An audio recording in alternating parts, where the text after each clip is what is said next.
Change the disposition of your souls, for the kingdom of heaven is at hand. The kingdom of heaven and the spiritual being of Christ had come down to unite with humanity through Jesus and unite with the earth through the mystery of Golgotha. Man had lost its connection to the spiritual world. Kali Yuga, the Dark Age, had started in 3101 BC, and until Christ, humanity was losing the ability to see into the spiritual world.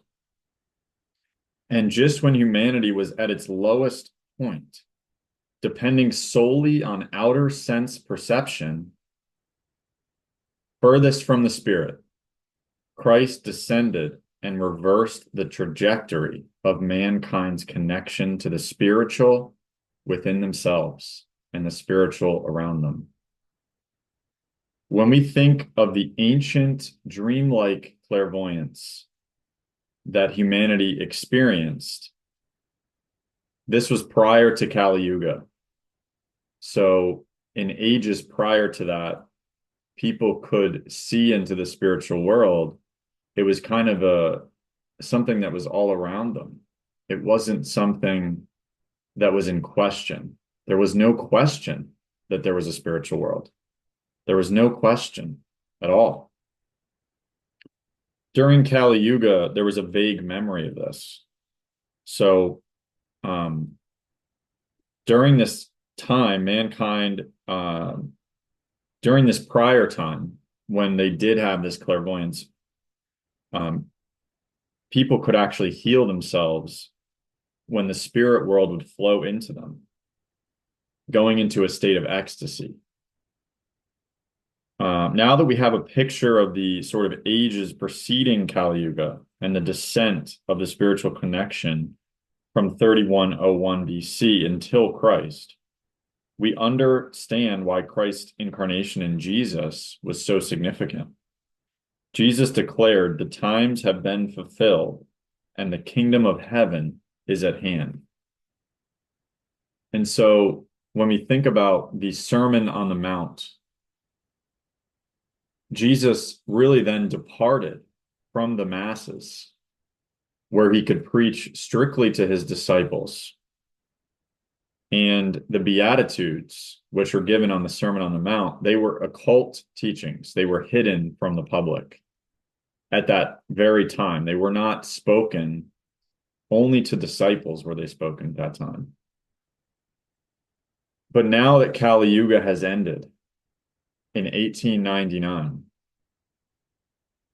Rudolf Steiner began teaching the true esoteric Christianity that was held onto by the mystery schools and the mystery teachings up until that point. When Jesus gave the Sermon on the Mount, he told us how we can transform our souls, how we can evolve ourselves to be more like him in the future. He said, "Blessed are the poor in spirit, for theirs is the kingdom of heaven. Blessed are they that mourn, for they shall be comforted." We can now find the source of comfort within ourselves. Previously, the spirit worked from without inward through ecstasy. Now, those filled with the spirit, with Christ within them, can now heal from within, and they can heal others from within themselves. Blessed are the meek, for they shall inherit the earth. This is also interpreted as blessed are the meek, for they shall possess the land. And this is interesting because we're speaking of the kingdom of heaven, which Christ declared in Luke 17:20-21. The kingdom of heaven cometh not with sense observation, neither shall they say, Lo here or lo there. For behold, the kingdom of heaven is within you. The kingdom of heaven can also be seen as the land, for they shall possess the land. This can also be termed the Land of Shambhala, which is how Steiner describes it in his lecture on the Sermon on the Mount. Because of Christ, we can now transform our astral body or our soul so as to enter the land of Shambhala. The place in which the astral body could be purified was now on earth through our own I, through our spirit, through our I am, our ego that lives as our true self behind the physical body, the etheric body, the soul, behind that. And we can take a step back and witness our suffering. We can witness our desire, our pains, our joys through our I. And a lot of people think they are their desire or they are their suffering, and that is just part of their physical constitution. They don't have a spiritual conception of these things, which is really what modern day therapy does. It validates those worries as you, because it's modern psychology has gotten it backwards, because they're having you talk about your problems and talk about your worries and issues, and they're validating those as your real experience. But really, your true self is behind those things, right? So for us to be able to change our souls, we have to be able to step back behind those things, witness those things, and transform them. And there's a few things I also wanted to say in regards to the land, because Thomas Aquinas talks about the Beatitudes. And I will just say part of it would be the promise of this beatitude, they shall possess the land, can be interpreted in several ways. Among many eternal promises, he places one earthly promise. Thus, the literal interpretation is that meek will possess this land, which could mean the earth or the physical earth. There's also Psalms 37:11, the meek will inherit the land. There's also Hilary, who suggests they will possess the land, refers to the glorified body of Christ, to which their own bodies will be conformed. Quote, his eyes will see the king in his beauty. They will see the land far off. Isaiah 33:17. Quote, who will reform the body of our lowness, make like the body of his glory? Philippians 3:21. And so these are just a few interpretations that tell us that the land is within us. The spiritual world is within us. We live in the spiritual world. The spiritual world lives through us. The spiritual world is around us. Okay? That is the truth. He then says, blessed are they which do hunger and thirst after righteousness, for they shall be filled. And in this, he's referring to the sentient soul. Blessed are the merciful, for they shall obtain mercy. This is the mind soul. And it's the mind soul because we're able to develop that compassion and mercy within us towards others. We can take our rational mind and we can understand others through that. And by that token, we can have mercy. The consciousness soul, blessed are the pure in heart, for they shall see God. This is the era that we're in now, is the consciousness soul era, according to Rudolf Steiner. And in this, the I becomes capable of receiving God into itself. And why he's saying the pure in heart is because the I, the ego, is represented by the blood in the physical body of the human being, which expresses itself most particularly through the heart. There are then three more which refer to our distant evolution, which is the spirit self, the life spirit, and the spirit man, where we will transform ourselves more and more into Christ. This is the spiritual evolutionary track that we are on, that Christ describes in the Beatitudes.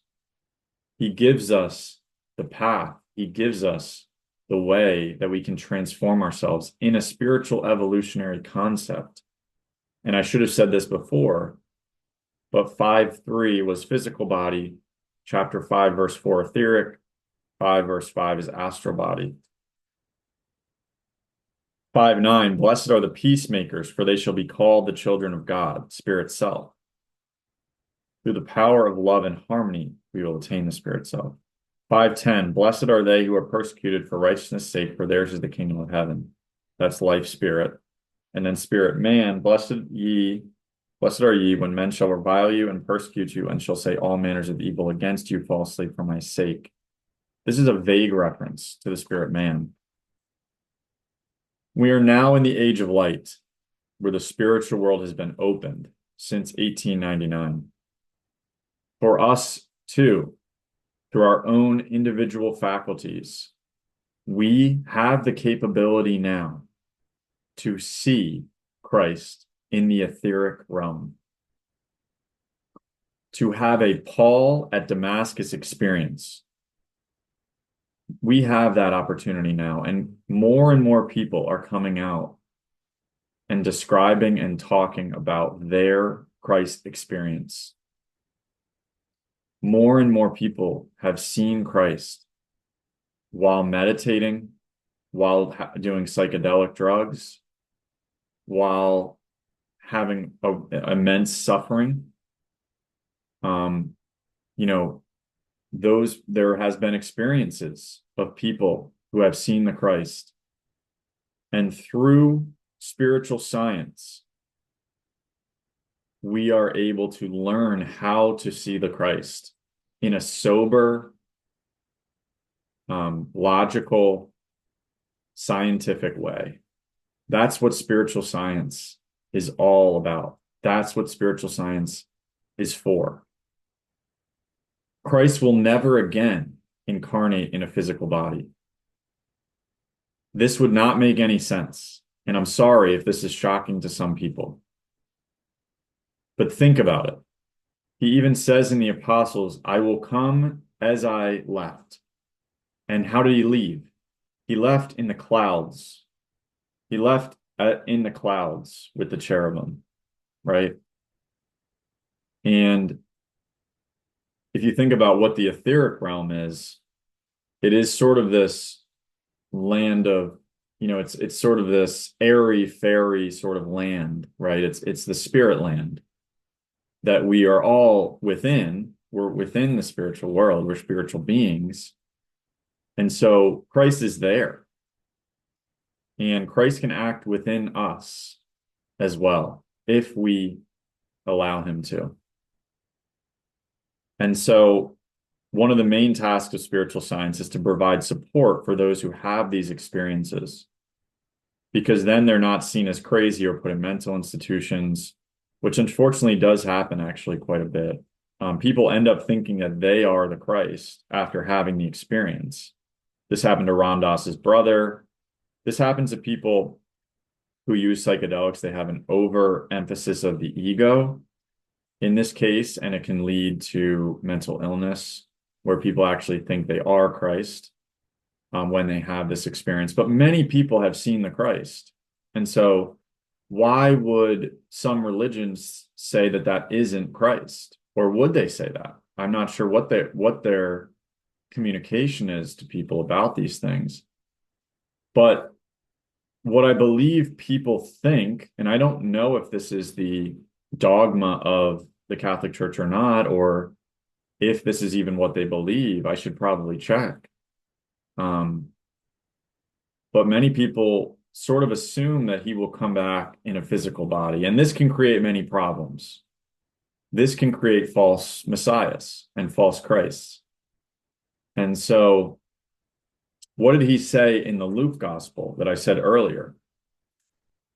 He said in the Luke gospel, he basically said, this will not come with sense observation, with ordinary observation.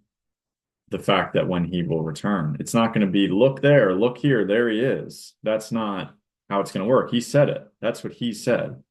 So all you have to do is be able to interpret what he's saying in the Bible. But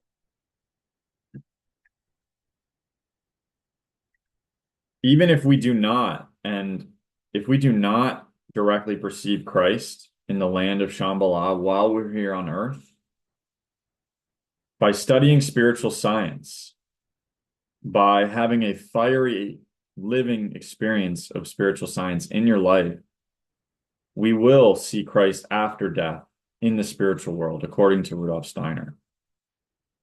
But if we don't study these lectures in spiritual science, we will have to wait until our next birth on earth to understand the true teachings of Christ. And we will not see him between death and a new birth. So these are times of great decisions. And like he said, the kingdom of heaven is at hand. Christ isn't, he's urgent. He's urgent. And so is Rudolf Steiner. This is an urgent time that we're in. We have to recognize that. But above everything, anthroposophy is a path that we can follow to change the disposition of our souls.